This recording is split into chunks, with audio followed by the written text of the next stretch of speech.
बिस्मिल्लाहिर्रहमानिर्रहीम, अस्सलाम वालेकुम। ये जो मनाजिर आपकी स्क्रीन पर चल रहे हैं इनको गौर से देखिए। इजराइल ने ये मनाजिर जारी कर दिए हैं। आज उन्होंने कहा है कि हमने यमन पर 25 से ज़ायद उनके तैयारों ने 25 से 30 के करीब उनके तैयारे थे, उन्होंने जाकर यमन में जो अटैक किया है ये बहुत ही ख़तरनाक अटैक था। और सबसे बढ़कर जो बात हुई है कि उन्होंने असल तैयारे नहीं दिखाए जो असल में हमला करने के लिए इस्तेमाल हुए थे।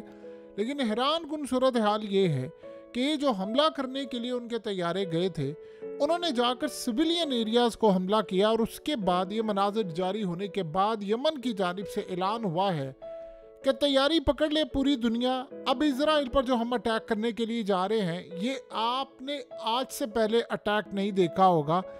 इन्होंने 25 से 30 मिसाइलों के साथ अटैक किया है। यानी जाहिर सी बात है 25 से 30 जब आप जट्स लेकर आएंगे तो हर एक में से मिसाइल और किस तरह के लेवल होगी ये आप अंदाज़ा लगा सकते हैं। तो वो कह रहे हैं कि अब हम आपको बताएंगे कि हमला करना कहते किसको है। यमन ने ऐलान किया है कि हम देने जा रहे हैं सरप्राइज।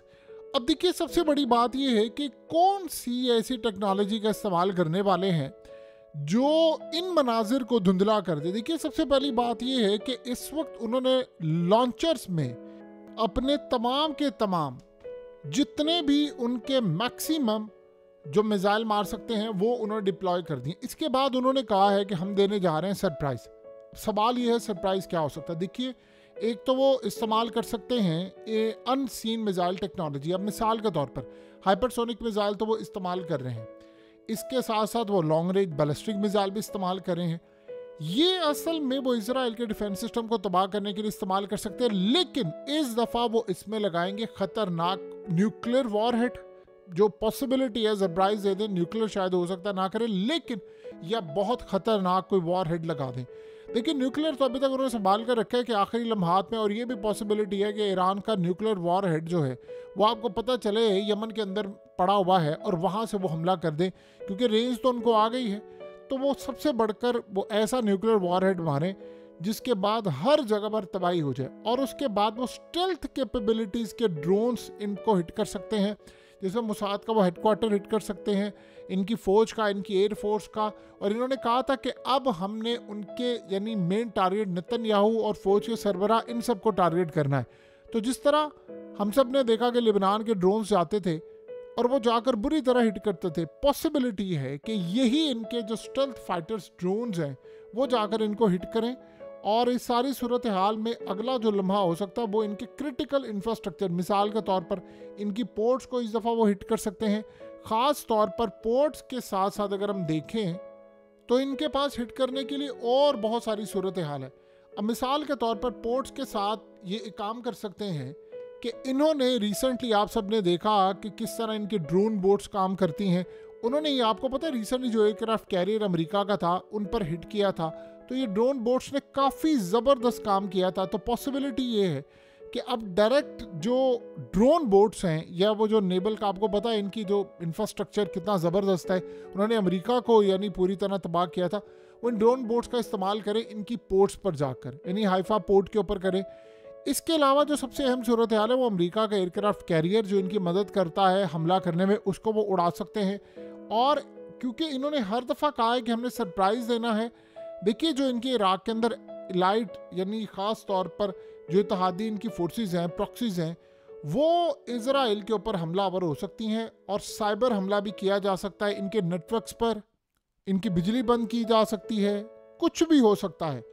लेकिन एक सूरत हाल अब तक की जो सबसे ख़तरनाक है, क्या इस सारी सूरत हाल के अंदर हम ऐसा मामला भी देख सकते हैं कि लिबनान से कोई हमला या कोई फोर्सेस जो है वो इनकी या ऑलरेडी इजराइल में कोई पहुंची हुई भी हैं। क्योंकि आपको पता था रिसेंटली लिबनान के अंदर ऐसा मामला हुआ था कि उन्होंने कहा कि वो सुरंगों से करते करते यहाँ तक पहुँचे हैं। और ये भी पॉसिबिलिटी है कोई ऐसी सुरंगें हो जहाँ से इनके कमांडोज ऑपरेशन कर दें, ग्राउंड के ऊपर आकर वहाँ से निकल कर वो कर दें। अगर तो ये हो जाता है तो आप ये समझ लें कि इजराइल की तबाही है। यानी मल्टी जो फ्रंट्स हैं उनके ऊपर आप जब हमला करें तो ये बड़ी अजीबोगरीब सूरत हाल हो सकती है। बहरहाल इनके डिफेंस सिस्टम, इनकी तमाम चीज़ों को इस वक्त उन्होंने निशाने पर ले लिया है। देखिए अब हुई है वॉर प्रॉपरली डिक्लेयर। पहले हो रहे थे थोड़े से अटैक, तुमने अटैक किया मैंने आगे हमला कर दिया, मैंने किया तुमने कर दिया।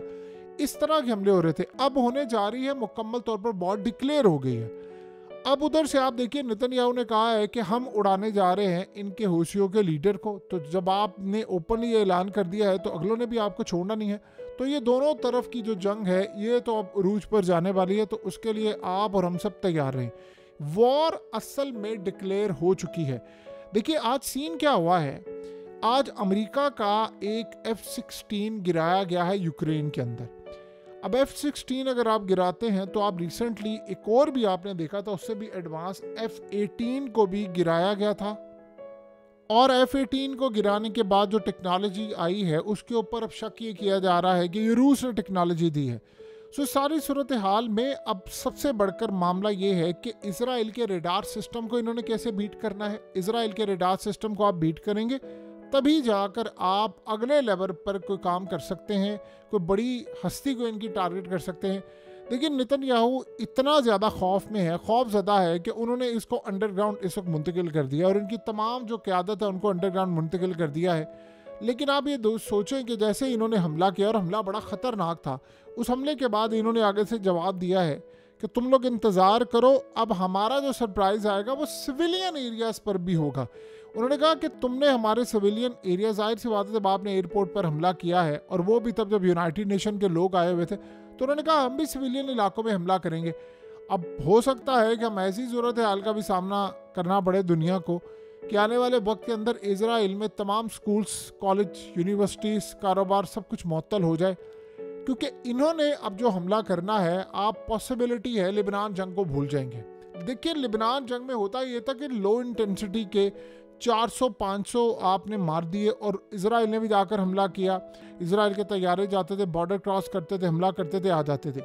यमन की सूरत हाल है बिल्कुल डिफरेंट। यमन की स्ट्रेटजी डिफरेंट है, उनके हथियार डिफरेंट है और इस दफ़ा असल में उनका मुकाबला होगा अमेरिका और इजराइल और बरतानिया से, 3 फोर्सेस। तो रूस उनको तनहा नहीं छोड़ने वाला, शाम का बदला भी उन्होंने लेना है। इस सारे मामले पर उन्होंने एक और भी ऐलान किया है कि यमन को शाम ना समझना, हम असल में तुम पर जो अब जंग मुसल्लत करने के लिए जा रहे हैं, तुम्हें उसका अंदाज़ा नहीं है कि हम क्या करेंगे। देखिए ईरान के लिए भी बड़ा अहम इस वक्त ये मामला सामने आया है कि ईरान ने इनको कैसे सपोर्ट करना है। इस वक्त अगर यमन के असल मसला ये है कि इजराइल ने टारगेट्स किया मल्टीपल, उनके पास लैक ऑफ इंफॉर्मेशन और इंटेलिजेंस थी कि कहाँ उनकी मिसाइल यानी डिपो है, कहाँ पर उनका इंफ्रास्ट्रक्चर है, कहाँ उनकी नेवल ऑपरेशंस करने की कैपेसिटी की तमाम चीज़ें हैं। ये सारी की सारी उन्होंने देखे बगैर उन्होंने हमला किया है और हमला गालिबन इस वक्त तक अगर आप देखेंगे तो आम सिविलियन मारे गए। यमन ने ऐलान किया है कि हमारे सिविलियंस मारे गए, तो उन्होंने इजराइल की आवाम को मुखातिब करके कहा है कि हमारे चूँकि सिविलियन मारे गए, इस दफ़ा जो हमला करेंगे हम वो आपके मिलिट्री साइट्स पर खाली नहीं करेंगे। खाली का वर्ड उन्हें इस्तेमाल किया कि खाली हम वहाँ नहीं करेंगे, हम लोग आपके ऊपर भी हमला करेंगे, अब सिविलियन इलाकों में हमला करेंगे। और यमन देखिए इस चीज़ को बर्दाश्त नहीं करता कि आप क्या हमला करते हैं, क्या फलाना काम करते हैं, वो डायरेक्टली हिट कर देते हैं। ये बात आप जहन में रखिएगा। अगर उन्होंने इजराइल की पार्लियामेंट को या उनके किसी ऐसे इंफ्रास्ट्रक्चर को हिट कर दिया जो आज से पहले नहीं हुआ, तो ये बड़ी तकलीफ है इजराइल के लिए बात होगी, क्योंकि इस दफ़ा उन्होंने कोई कसर बाकी नहीं छोड़ी। देखिए अगर अभी तक वो उनके लीडरों को हिट नहीं कर पा रहे तो इसका ये मतलब नहीं है कि इजराइल के पास यानी नीयत की कमी थी। मसला सिर्फ एक था कि इजराइल हमला कर नहीं सका, यानी इजराइल हमला नहीं कर सका इस दफ़ा। वो हमला इसलिए नहीं कर सका कि लैक ऑफ इंफॉर्मेशन थी उसके पास इंटेलिजेंस मालूमात की कमी थी। अब ये पॉसिबिलिटी है कि चाइना और रूस इनको जितना ताकतवर कर सके वो करें, क्योंकि जंग जो है वो अब गज़ा की जंग, देखिए गज़ा की जंग फ़िलहाल तो हमें दूर दूर तक बंद होती नज़र नहीं आ रही। अलग बात है कि ट्रंप ने कहा है कि 20 जनवरी से आने से पहले मेरे टेबल पर मौजूद होने से पहले जंग बंद हो, यानी कैदियों का तबादला हो। दूर दूर तक ये होता हुआ नज़र नहीं आ रहा। तो जब गज़ा जंग बंद नहीं होगी तो यमन की जंग भी बंद नहीं होगी। और दूसरी सूरत हाल ये है कि एक बात आप ज़हन में रख लें, अगर गज़ा जंग बंद भी हो जाती, इसराइल की फ़ौज वहाँ से निकलने को तैयार नहीं है, तो जब आपने इलाके ही नहीं छोड़ने तो उन्होंने काम क्या करना है। सो इजराइल के ऊपर जो हमले हो रहे हैं, यमन ने जिस तरह कार्रवाई की है, उन्होंने सारी इनकी कैलकुलेशन, सारी उनकी चीज़ें, यानी आप ये समझ लें कि शाम के अंदर जो कुछ हुआ है जुलानी के आने के बाद, इजराइल उसका जश्न मना रहा था कि हमारा बंदा आ गया है। वो जश्न उन्होंने फ़िलहाल ख़त्म कर दिया है, क्योंकि इजराइल को इस वक्त चाहिए लैंड और इस सूरत हाल में वो फौरी तौर पर इस जंग से पीछे हटना चाहता है और चाह रहा है कि जंग खत्म हो और मैं बस इलाकों पर आहिस्ता आहिस्ता कब्जा करता रहूं, लेकिन बगैर जंग के। तो यहाँ पर जो सूरत हाल पैदा हो रही है वो तो ऐसा कोई मामला नहीं है।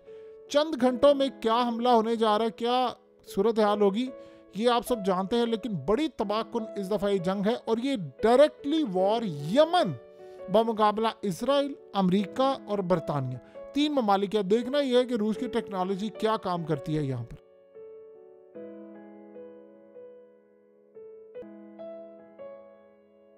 हकीकत टीवी को सब्सक्राइब करना मत भूलें, वीडियो को लाइक करें, शेयर करें और कमेंट सेक्शन में अपनी राय का इजहार ज़रूर करें।